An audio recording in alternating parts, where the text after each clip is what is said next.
Russian President Vladimir Putin's war of aggression against Ukraine enters its sixth week, we have seen no dramatic, but some significant changes over the past 7 days.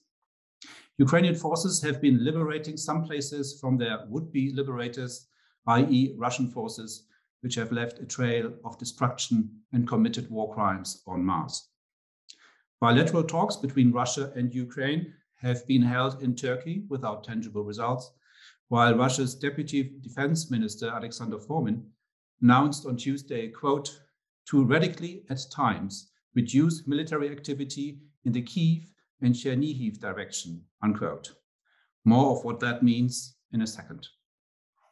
Ukrainian civilian population continues to suffer. The city of Mariupol has been destroyed almost completely, but remains this morning in Ukrainian hands. An attempted humanitarian intervention by France, Greece, and Turkey has been vetoed by President Putin. Over 4 million Ukrainians, mostly women and children, have fled the country. The German government has continued to fend off demands to enact an energy embargo against Russia. Yesterday, Economy Minister Robert Habeck activated an emergency law. To discuss all this and more, we have 3 experts with us this morning to assess the situation. In order of appearance, I'm joined once more by Dr. Andras Raj, Senior Fellow in the Defense and Security Program here at the German Council on Foreign Relations, who's a leading expert on the Russian military and who will give us another assessment of the military situation on the ground. Good morning, Andras. Good morning. We have also with us Dr. Stefan Meister, Germany's leading Russia expert who heads the International Order and Democracy Program here at the German Council on Foreign Relations, and who will share his views on what is going on within the Russian elite in particular. Good morning, Stefan. Morning. And last but not least, I'm very happy to welcome Dr. Liana Fix, who is Program Director for International Affairs at the Körber Stiftung, who has just returned from 3 months in Washington, D.C. With Michael Kimmage, she has written 3 widely noted articles for Foreign Affairs called What If Russia Wins, What If Russia Loses, and What If Russia Makes a Deal. Liana will focus in her comments on the German government's handling of the war so far and on the recent debate about the energy embargo. Welcome, Liana.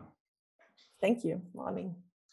And on a final note, the spring issue of International Politik Quarterly has just been published this morning. It's also focusing on Putin's war, and I highly recommend it if you have time to have a look. But to start us off now, let's turn to Andras for his assessment. Starting with the bad news, Mariupol, the siege of Mariupol from the Russian perspective is almost completed. Approximately 90% of the city is already in Russian hands. There is still some sporadic fighting going on. However, the complete fall of Mariupol is going to happen within days, the latest. Piece of good news, still in the southern front, Ukraine, in the last week, Ukrainians managed to launch a successful counterattack at Mykolaiv and cleared the Russian siege from Mykolaiv. At present, the fighting has been going on between Mykolaiv and Kherson. So far, the Russian forces have been unable to recover the territories they have lost.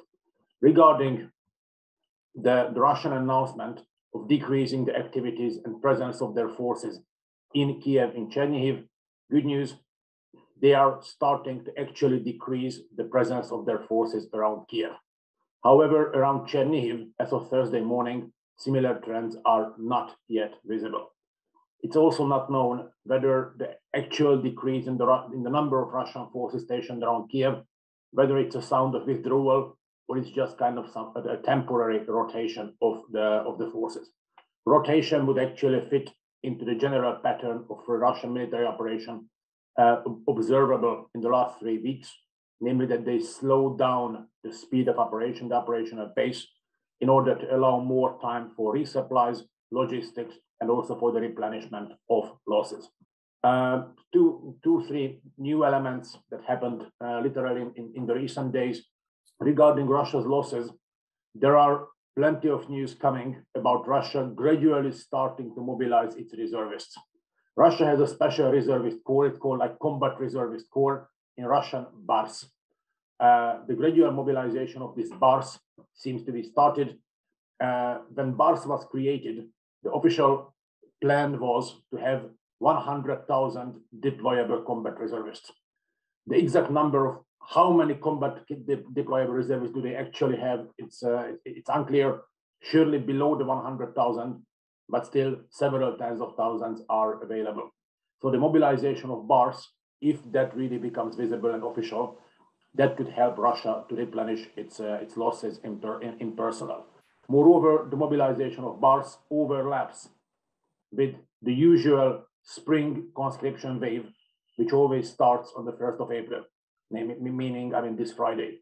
So once the mobilization of conscripts starts, or calling in the conscripts like Russia does every spring, it would be easier for them to hide the mobilization of BARS, so from the combat reservists, to hide this from the Russian public.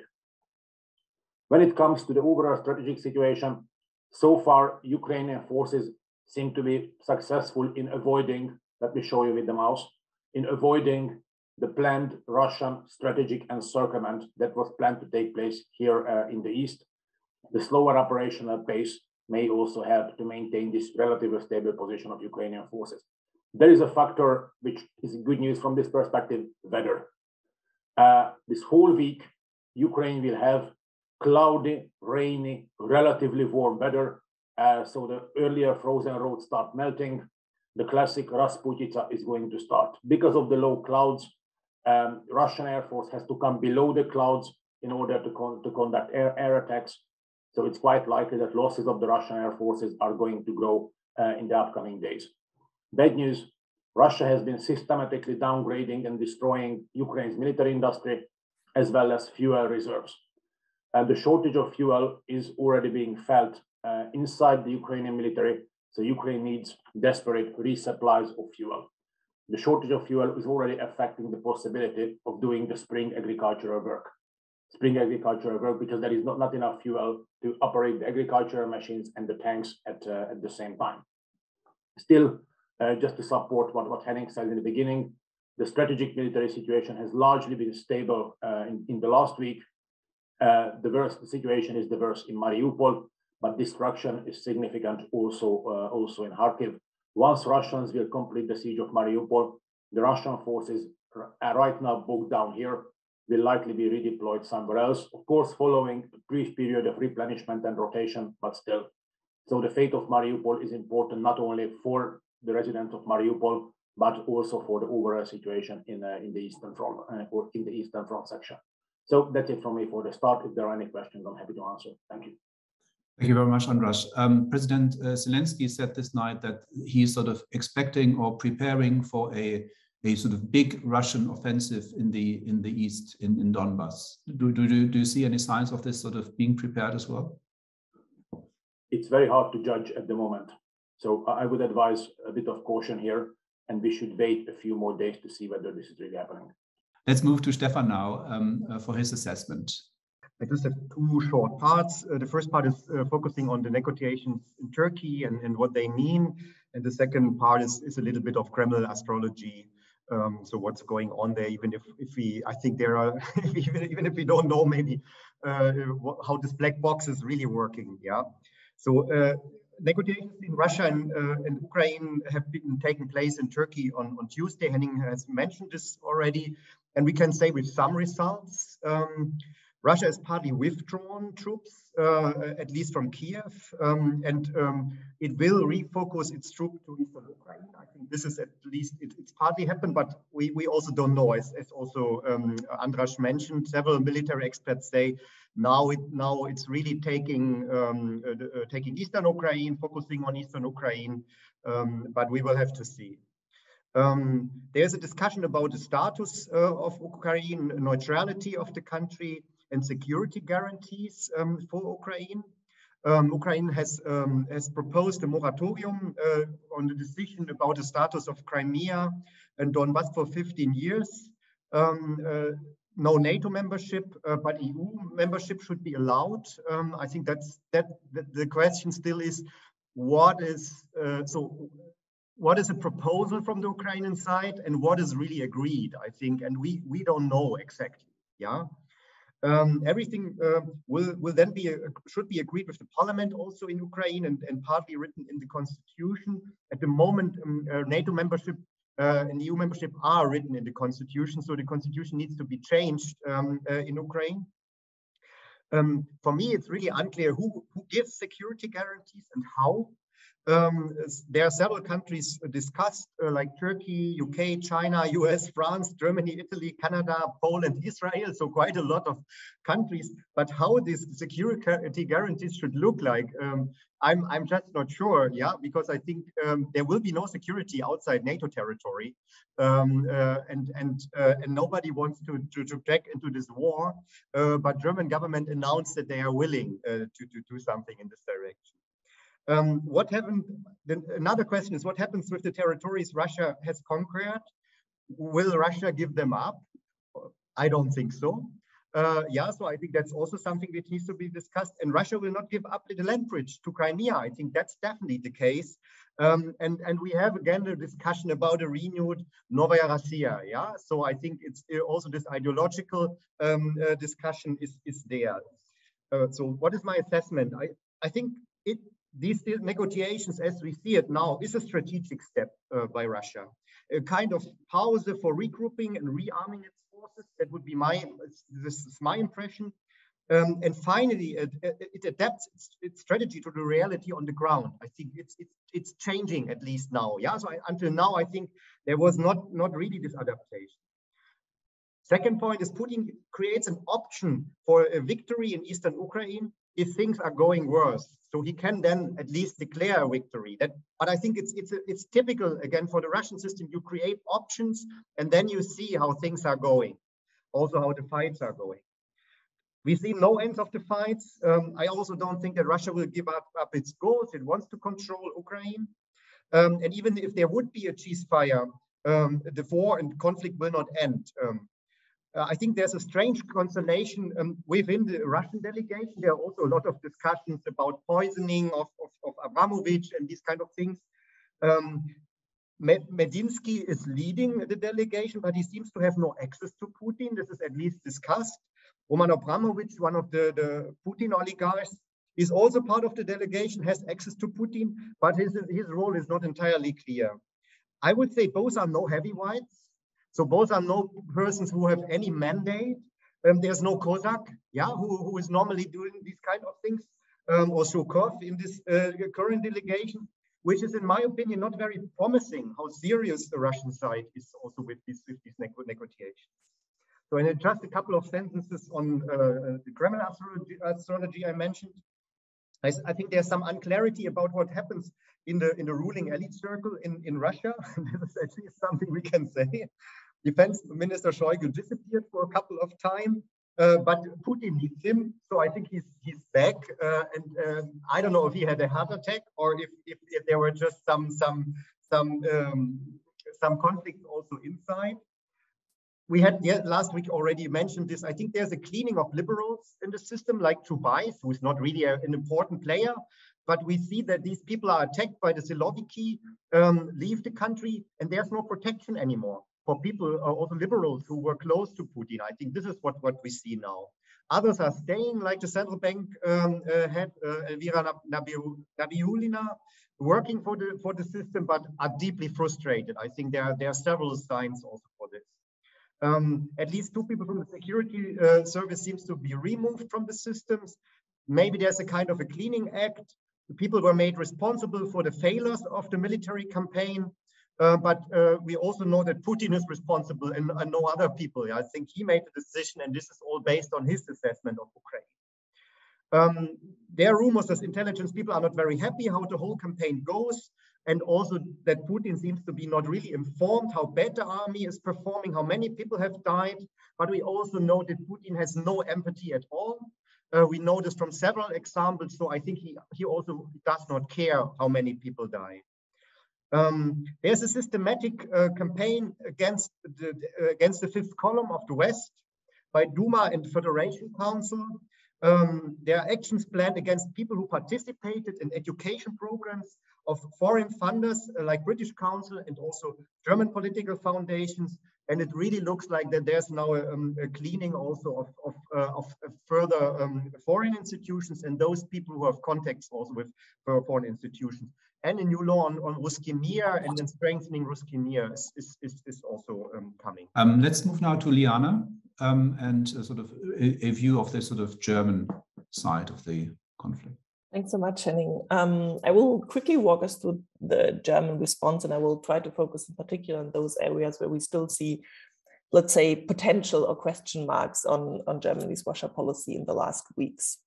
So to remind us all, Germany has certainly come a long way since the outbreak of the war, but also since the discussions started about the Western response in January, February. We still had discussions about Scholz having to unmute himself and to take a more active stance and position on a potential conflict. Since then, we had the end of Nord Stream 2, Zeitenwende, as everyone knows. So there was, on the one hand, especially in the United States, quite a lot of praise for the steps that Germany has taken since the outbreak of the war.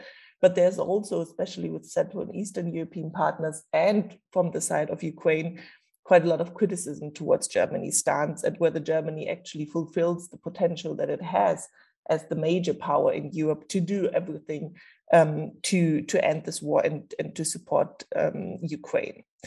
So where does Germany perhaps not fulfill its entire potential, and what are the question marks here? The first point is on the level of narratives, or the first problematic point in question mark is on the level of narratives. The framing of Ukraine, of the Ukraine war, as somewhat of an unexpected catastrophe that happened, is a framing which allows to be not judged too harshly by history. There are some exceptions to this framing. Annalena Baerbock, for instance, has quite openly taken the responsibility and admitted that this is not an unexpected catastrophe, that there were signs who were telling us that this war will happen. But this is certainly a narrative that does not help to think and to work on past mistakes and on the self-created dilemma that Germany finds itself, especially on the energy issue. The second framing, or the second problematic framing, in some parts of the framing of the war as sort of a regional war, where the main priority should be to find a ceasefire under almost any circumstances, and that is so problematic because the terms of a potential negotiated peace agreement will define whether this will be just a provisional peace that will last for a couple of months, perhaps a couple of years, with Russia coming back in the future and trying to finish the business that it has started, or whether it will be a sustainable peace where Ukraine will be able to defend itself against any future Russian attacks. And Stefan already mentioned the discussion on security guarantees, which at the moment has only added to more confusion. So the security guarantees would provide a possibility not to make it only a Ukrainian-Russian agreement, a Ukrainian-Russian bilateral potential ending of the war, but to loop in Western powers through security guarantees. So on the one hand, there's no willingness to be engaged militarily in security guarantees. On the other hand, there's the idea that perhaps there could be something which is less than Article 5, like security guarantees, but more than we do right now. And it's not yet clear what this could be, whether it will be enough for Russia to deter it in the future from coming back to finish its business. And this unclear definition of those security guarantees on the part of Western powers, Germany, France, the UK, and the US, certainly at the moment adds to more confusion than actually adds to the possibility of a sustainable peace agreement that Ukraine can negotiate with Russia. The second question mark is sort of on the level of policies from the German side. I mean, there are two instruments how Germany can increase pressure on Moscow with the hope that it changes Russia's perhaps at least tactical military calculus, but most importantly, improves Ukraine's negotiation position. And that's basically the main goal. as this will be as it will be very difficult for Ukraine, almost impossible to win the war. The main aim should be to improve Ukraine's negotiation positions. And the first instrument is the delivery of weapons. And here, looking at German policy, it just can't be the case that there are question marks about the continuous supply of weapons and the amount of weapons that Germany sends to Ukraine. This has to be a continuous effort, as the delivery of weapons is the most important instrument that allows Ukraine to continue its fight. So the discussions that we had in the last week and the last 2 weeks about what actually does Germany deliver, does it deliver and get from its industry everything that it can to support Ukraine, is unfortunate in this regard. The second problem on the policy level is certainly the question of gas and oil sanctions. This is now, the debate now has also started in the German public more broadly. And it is obviously a dilemma that German politicians have created themselves, because they have maneuvered Germany in a dependence of Russian energy, which obviously now it is difficult to get out. So I don't want to downplay the economic costs that this would mean, but the sort of the main baseline here is what should be the priority of the course of action. Is the priority to increase pressure on Moscow? And then obviously oil and gas sanctions are the most important tool. Or is the priority on the domestic effects, on sort of the short and medium term economic consequences for Germany and Europe, versus the long-term security interest that we have to make sure that Ukraine has now, and not in the long-term 2 years time frame, all the means available to improve its negotiation position in Ukraine. And there, to some extent, there was perhaps not enough intellectual honesty in the German debate. There were arguments that an oil and gas embargo would put more costs on Europe and on Germany than it would put on Russia, which I think is quite unlikely. This is the lifeline of the Russian regime, more than half of Russia's budget. The other argument that cutting the oil and gas revenues do not directly contribute to the war, which again is an unconvincing argument, because in the overall scheme of putting pressure on Moscow, obviously oil and gas revenues would put an immense pressure on Moscow, regardless of the direct financing of the war. And the other argument that those revenues could potentially not be used of central bank sanctions, which is also criticized by economists as an argument. So if there's a political decision to prioritize the short-term and mid-term economic costs, then it has to be an intellectually honest decision to say, what in this moment we disregard the long-term strategic consequences that it might have not to use all instruments that we have available to put pressure on Moscow and to sort of deal with the consequences of this decision, which might be that Ukraine can lose the war or cannot lose the war, but sort of will walk out of an agreement in a weak position, which can lead to a renewed war if this remains a provisional peace.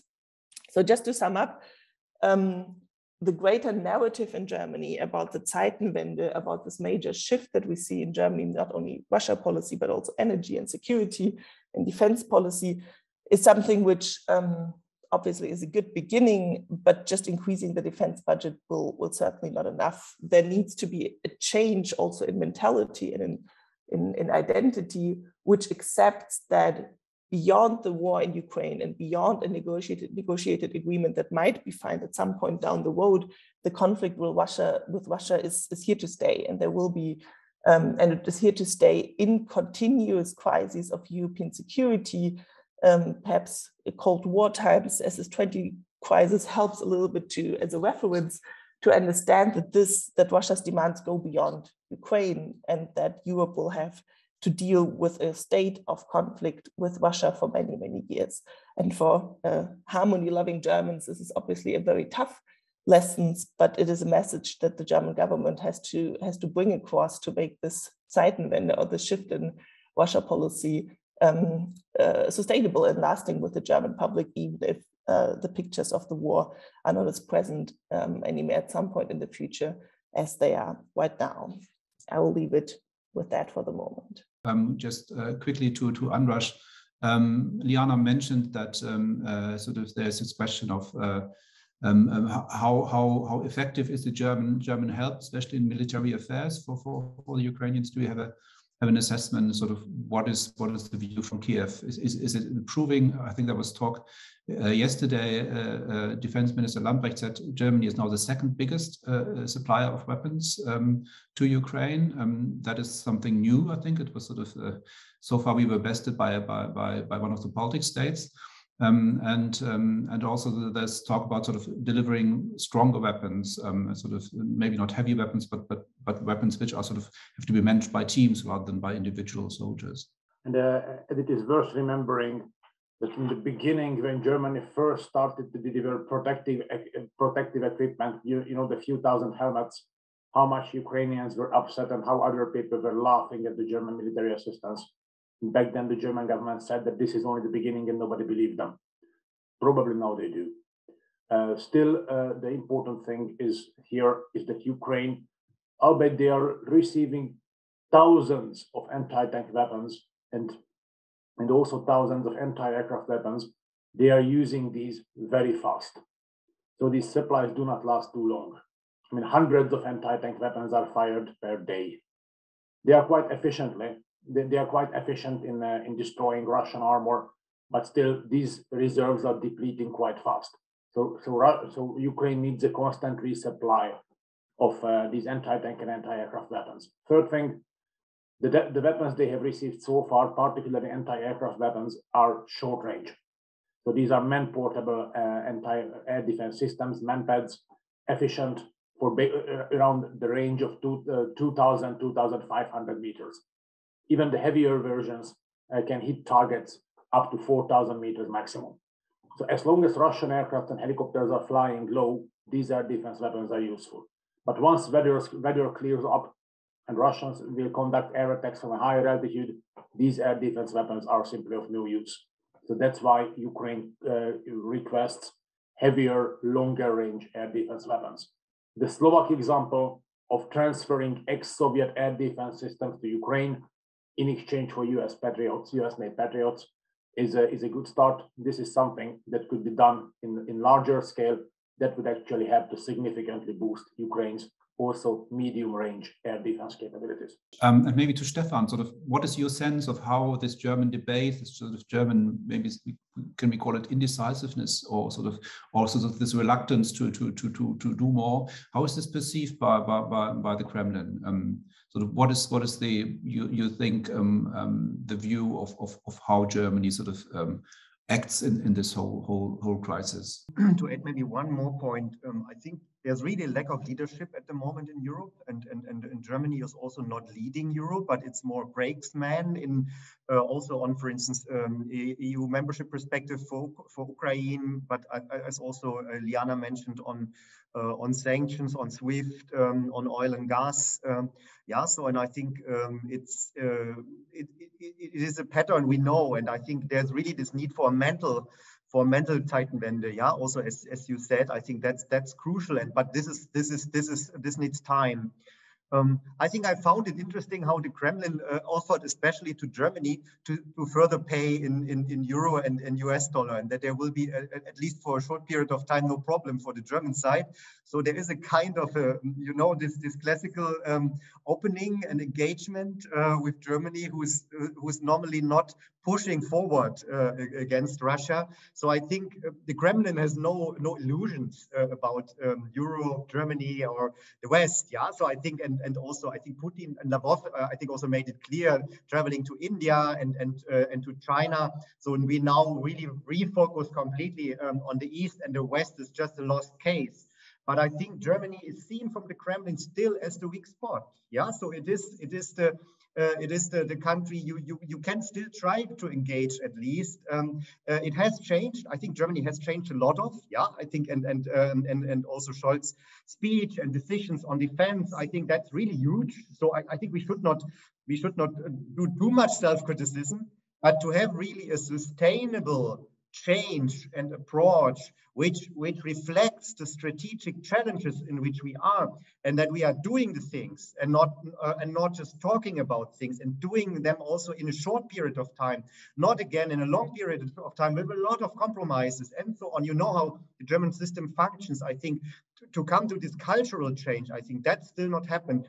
And that's why I think the Kremlin still will further try to get some kind of impact and divide and use this kind of weak spot. I think that's it. I think from the Kremlin, it's not about cooperation, but it is about division.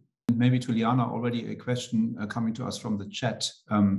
Whether sort of the security guarantees, which are sort of bandied about or sort of very, very loosely now being debated, whether this could sort of take the form of the Article 42 guarantees, which are included in the EU treaties, and whether that's a sort of would be a way, also a EU membership of Ukraine, whether that would be sort of acceptable to the Kremlin. Honestly, we have to admit that the EU clause is not a security guarantee that is, to say the least, as strong as NATO's Article 5.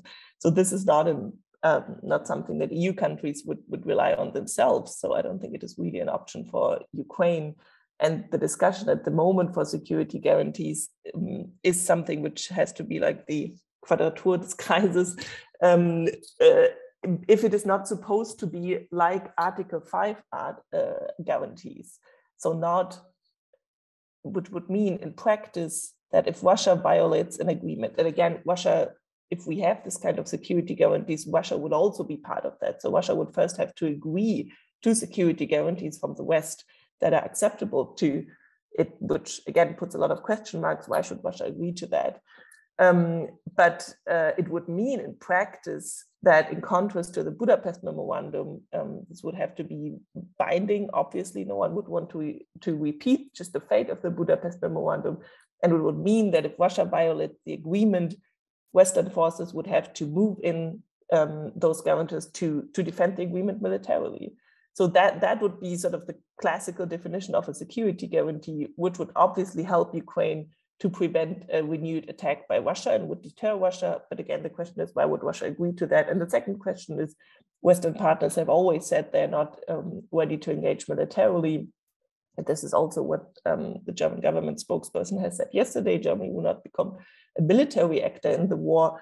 But what can be this in between, more than now, less than Article 5, which is actually able to deter Russia and to make it a sustainable peace. And I wonder whether this to some extent is leading us down the path of a question of credibility in the end.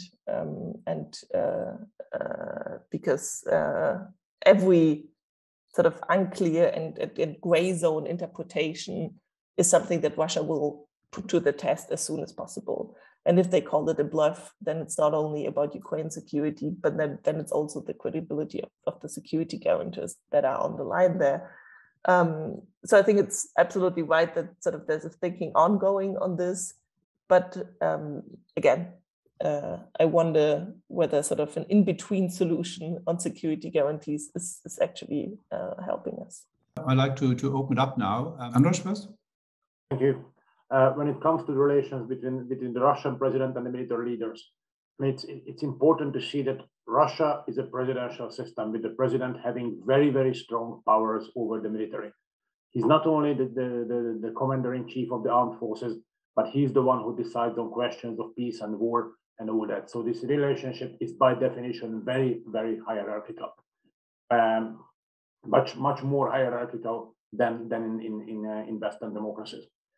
And this may lead to problems that the military is less encouraged to provide Putin with the proper information on the situation.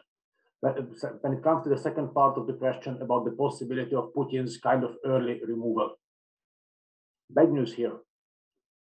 Actually, Russian history doesn't contain that many examples of a leader removed by force. There have not been too many successful putsches or coup d'etats in Russian history. The last Russian leader or Soviet leader who was removed actually by force was Lavrentiy Beria and the one who was removed early by political means, it was actually Khrushchev. Because the Gorbachev story, when the Soviet Union ceased to exist, that's a different story. And even in the Tsarist history, doesn't have that many successful coup d'etats. So actually, while it's for some people, it might be nice to think about the Russian elites putting Putin aside, taking him off the table. There are not that many historical precedents of this actually happening in Russia. My uninformed guess is that even if the Russian elite decides that Vladimir Vladimirovich is increasingly part of the problem than the solution, instead of removing him early in any ways, it's probably safer and provides more stability to wait until the 2024 elections, on which then Putin simply doesn't participate. And one more thing, I mean, in order to remove a president, to have a putsch, you have to have a successor. You have to have somebody who actually takes over. You never take a putsch, so to remove the president and then have nothing, then have a zero. A putsch is always in favor of somebody. Somebody takes over. This is what we call a putsch. And I don't really see who could actually take over if somebody decides, or a group of people decides to remove Putin. So I'm skeptical about this scenario. Stefan, please. I think on the military, understand everything. Just 2 sentences. I think the whole system is built on mutual loyalty and on corruption. So and Putin is the protector or the guarantor also of the system, and people are part of this scheme. And if he's not there, I think it could be also difficult, could create difficulties for the people who got rich also in this system. So I don't speak here about the military. It's also about other actors I'm speaking.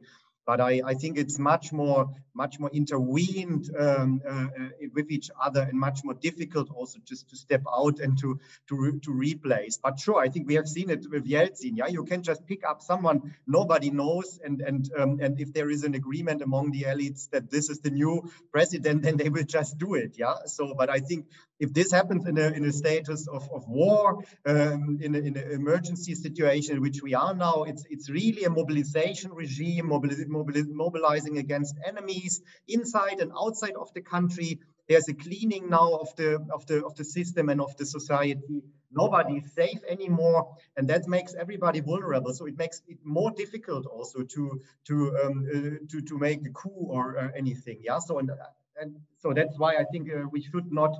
It can happen, but we should not expect it too fast. Thank you very much. And maybe Liana, do you want to also come in? Maybe combined with a question from the chat, Tobias Feller asks, is there still sort of a chance for a Russian victory? And since you wrote about this as a scenario, sort of what is your feeling on that? Oh, thanks so much. I mean, not so much to add what Andras and Stefan perfectly described. On Russia's victory, there will certainly be no Russian victory on its preferred terms, and that is very clear. Sort of the aims with which the war have started are not the aims on which the war will end. But again, we have to be careful not to. I mean, the brave resistance of the Ukrainians should not lead us to any kind of triumphalism and to say, well, this is. Zelensky should, and especially we should not move into a role where we sort of patronize President Zelensky and his government on what they should do and what they not should do. So any demands that, why is Zelensky negotiating? You can't trust the Russian side. Obviously, you cannot. But he's in an incredible difficult position where he has to negotiate either, and we argued this, an unjust peace where he has to make terrible concessions, or to continue a perhaps just but very cruel and brutal war. So this is a decision that is incredibly difficult to navigate from his perspective, and where the role of the US and Europe should be to make everything to support Ukraine in its choices that it makes. This also relates to the question of sanctions. If at some point Ukraine asks for sanctions relief on some parts of sanctions towards Russia, I mean, at the moment, this is just an entirely academic scenario. But then the main goal is to support Ukraine and to get Russia out of Ukraine. And then we would have to think about this. And there have also been some signs from Washington coming on that point. Obviously, at the moment, it's far too early to do that. But again, our focus should be, since Russia it's unlikely to win. But at the same time, Ukraine is also unlikely to win. We have to make a negotiated agreement as beneficial as possible for Ukraine. And that means increasing pressure on Russia and sort of not judging from the outside on what the Ukrainian leadership is doing, and especially not falling into some kind of war optimism from our side. I mean, this has been the mistake of the Kremlin at the beginning of the war. We should definitely not repeat this mistake, but rather, try everything to make this a good outcome for the Ukrainian side. Then I read the next question by Julia Friedrich. She asks, what would this sort of quote change in Russia policy culture that was mentioned mean in practical terms? What would it take for the Traffic Light Coalition to make this shift? Maybe this goes to Stefan in the first instance. I think Liana and I have written about this since many years. That we need really a realistic assessment also of Russia and the Putin system, so and how it functions. That we should have no illusions. That we should also think about that the interdependency is also about vulnerability. And I think this is also happening now in terms of energy policy. So I think there should be a sober, clear assessment of what this regime is about, what it wants also, and that it is an opponent also for Germany, and we have really contrary interests, in Europe and in global politics, and that has all consequences. So Russia prefers gray zones, it prefers corruption, informal ties. It is creating conflicts, not solving conflicts. It is not a predictable and reliable international power. It is a power which is it is a spoiler power, in international relations, and we cannot count on it. And I think we need to adapt our security policy, our energy policy, our foreign policy to this reality. And I think that's partly happening now. So I think finally it happens. It needed a war in Ukraine, that Germany is waking up and is doing this kind of adaptations. But this hope that if you do cooperation, if you appease Russia, if you offer something that it will pay back, I think that's just not going to happen. And I think we have to think also bigger, that Russia and China interact increasingly with each other, that there is really the interest to undermine the liberal democratic order, undermine also the multilateral order as we know it and as we benefit out of it. There is a competition of norms and standards globally, undermining also institutions like the UN, using them when they're needed and not needed. And there's this kind of fake legalistic approach, from the Russian side in many ways, and a lot of also impacting on us. So I think, and that needs really different language from the German side. It needs also leadership in the EU and adapting to the situation. It needs a different communication also to the German society. I think we have to rethink the way we thinking about Russia, despite all the World War II and German unification. It's nothing we should forget.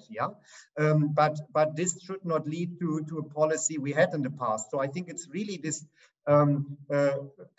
arriving in the new reality finally, and doing the things and not just talking about the things, focusing also and not trying to do everything a little bit.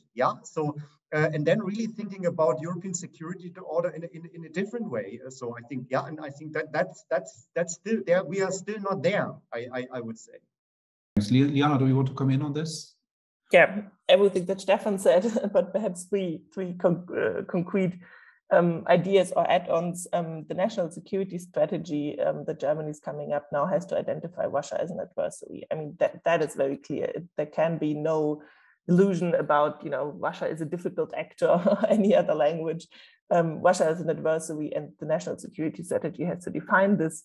The second point is NATO's eastern flank has to move from deterrence to defense. So there need to be much more troops than the 4 battalions that are agreed upon now and Germany needs to take part in this. That's the second step to make sure that, to contribute to this cultural shift, that it is really not only about Ukraine, but Ukraine is not only defending its own security, it's also defending the security of Europe. And the third part, and that's, I think, a very easy advice, whatever one's in discussion with others, is just listen what the Central and Eastern Europeans say. Because in the past, we've been calling them Cassandras for a really long time. And there has been a short moment where we've been together after the immediate invasion of Ukraine, whereas now it again seems that Central Eastern Europeans are ahead of us. And we again think that we actually have sort of the correct middle position. And I think this is something, sort of an arrogance that we had in the past towards Central and Eastern Europeans, which we should be much more careful about in the future, and listen carefully what their concerns and their warnings are. There was a question by our colleague Milan Nitsch. American President Biden, in his Warsaw speech at the end, made a gaffe, a comment on Putin, which seemed not to have been part of the speech originally. I'm wondering what do you think is the perception in Moscow, and how do you comment also French President Macron's distancing himself from going public with his distancing, and also a failure of his persistent initiatives in dialogue with Putin. The last one was on humanitarian bridge to Mariupol. Thank you. And just a very short thing on President Macron distancing. Well, there have been a number of personnel replacements in the French security and intelligence structures recently due to the failure of due to that they failed to actually forecast Russia's offensive against Ukraine. So personally, I wouldn't give too much significance to President Macron's distancing. Anyways, by replacing some of his intelligence apparatus chiefs, he himself basically admitted that his initial assessments were not right. Stefan, please. And maybe sort of as an add-on by our colleague Tobias Bergner, who asked sort of with this sort of, wouldn't we need some kind of sort of a commission which looks into the past Russia policy, sort of a kind of working through this huge dependency which has been created during the Merkel and Schröder years, whether that doesn't need some kind of sort of investigative body or some other sort of parliamentary committee which sort of works through the past two decades of Russia policy. Why not? I think it's really strange that after 2015, still huge gas storages were sold to Gazprom, that there were no conclusions taken. And I think also, if we look to some particular former politicians for whom they work, on which payroll they are, I think that's somehow discussed in the German public. But to look deeper into these linkages also of politics and business, and especially Russian business, on the federal, but also on the local level, yeah, I think we should also dig deeper in some of the Bundesländer, yeah, in the federal states. I think that's something media is doing, yeah. So partly, but I think there's no systematic approach how this Russian influence is really working in the German business, in German politics on different levels, how these corruption schemes are really working, and Germany is the front state here. So I think that would be something also where law enforcement should look deeper, but maybe even also, why not a parliamentary committee? I think it makes sense, yeah, to look into this in the dependence. So I don't know what the Kremlin really thinks about Biden and the Biden speech. Maybe also Liana can say something on this. I think it's also interesting how the US is perceiving this, how this is discussed in the US. Maybe that would be a question to you, Liana, from my side, because I heard a lot of skepticism and criticism on Biden from some of the US colleagues. But I think on one hand, the main threat for Putin is regime change. Yeah, so I think he's really afraid that what happens to Gaddafi, Saddam Hussein will happen to him. And I think parts of the Ukrainian campaign is also about preventing a color revolution, preventing exactly this. And Putin is fighting here in Kiev against the US. I think that's at least his perception. Yeah. So, and I think if Biden is saying these kind of things, it confirms exactly the threat perception and also the Russian propaganda, yeah, in a way. On the other hand, we also don't know how much you know, Biden, I think he knows what he's saying, but he's maybe not always really clear in what he really wants to say. Yeah, so I would not overestimate some of his statements. He made somewhere in between. He's not the youngest person anymore. Yeah, so and I think also the Russian side knows about how careful Biden is not to provoke Russia too much. I think he's not a very offensive person in a way. He's not a very risky person. Yeah, he's very, very careful not going beyond certain lines. And he's criticized for this in Washington. Yeah, that he should be more tough. He should do more. You have this discussion in some circles about regime change also in Washington, and that Putin is really as a person a problem.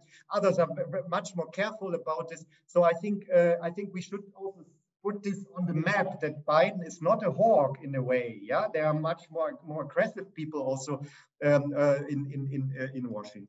Jana, please. Just to add an additional thought on how does the Kremlin perceive this and what does it make in Russia? I think one of the dangers, if sort of the Russian propaganda uses Biden's statements, you know, to confirm, well, that's what we've always said, it's about a NATO-Russia, US-Russia conflict, it's not really about Ukraine, is that those who still protest or are against the war inside Russia and have not yet left, that those are framed not as anti-war protesters, but framed as Western agents that want to do regime change and then color revolutions as in other parts of the country. And that is a problem because it really sort of for the protests in Russia, it is really important to be framed as an anti-war protest. And that sort of gives it the power how the potential protests and narrative can spread to at least limited parts of the society. A protest against a war, and we've seen this also at the outbreak of the war, that it's very easy for Russians to put out sort of a sign to say peace, because you don't really have to choose a side, sort of who's responsible. But that is sort of a framing that makes it more difficult for those who are still inside Russia. On the point of Biden's performance here, I mean, Biden is a guff machine. I mean, that's very well known in Washington, and I think his team, especially in the NSC, watching all his public remarks very closely and probably have their counter statements already prepared in case something like that happens.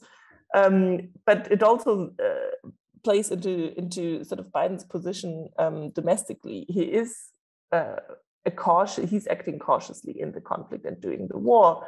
But obviously, there's on the Republican side, there's a lot of criticism that he's a weak president, sort of reconfirming the narratives of the Trump administration, that Biden is weak, Sleepy Joe, that he's sort of not standing up to the Russians. So he's under pressure from actually very different sides sort of the spectrum. On the one side, we have those restrainers in the United States who are skeptical overall of, you know, what has the United States to do in Ukraine. And is also a sentiment that is shared in the US public. The sentence goes, why should we care about Ukraine's border? We should care about about the border with Mexico. So he receives criticism from that side, but then he's also under pressure by those who say, well, this is not what a US president should look like, who advocate for a no-fly zone, for tougher sanctions on Russia. And this is some language which obviously makes him appear stronger in the public, but I don't think that he sort of used it instrumentally. I actually do think it was sort of an emotional moment when he was saying this, as he has said these things in the past. Remember when he was talking about a minor incursion into Russia, where again, his staff was already concerned. I mean, why would he talk about a minor incursion? This was not in the briefing points. So again, this is not a change of US policy. Will it be used by the Russian propaganda? Yes, it will be used. It can make it more dangerous for those who are opposed against the war in Russia. But the Kremlin is convinced that the United States is out to get Putin and Russia anyway. So that will not change anything. Well, we are unfortunately out of time, but maybe it's just a quick fire final question. It still remains true, though, that what Stefan writes in his article we published today, that with Vladimir Putin, there will be no peace in Europe. What is the sort of logical consequence of that? In a sentence, maybe. Liana? Containment. I mean, regime change is unlikely. winning against Russia militarily in Ukraine is difficult. Against Russia militarily in general is impossible, as it has nuclear weapons. So back to the long telegram. That's the only option that we have. Putin is doing at the moment is also the end of Putin.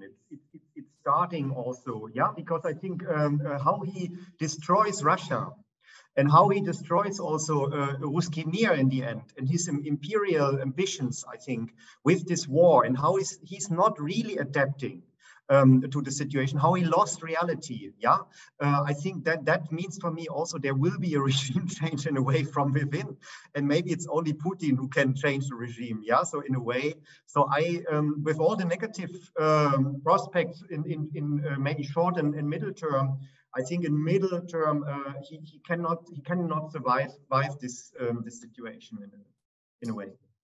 So strategic patience, maybe is sort of to sum it up. And Andras? Fully agreed. I mean, the upcoming 2 years, particularly, so until Russia's 2024 elections, the situation is not going to improve in any ways, even if the war in Ukraine actually ends. So the rearmament of Europe is starting, and just as Liana said, we're going back to the old times, and that's bad news here. Hi, so thank you all for joining this morning. Thank you especially to our three panelists. I hope you had a sort of interesting time this morning, and we're looking forward to see you soon again at the German Council on Foreign Relations.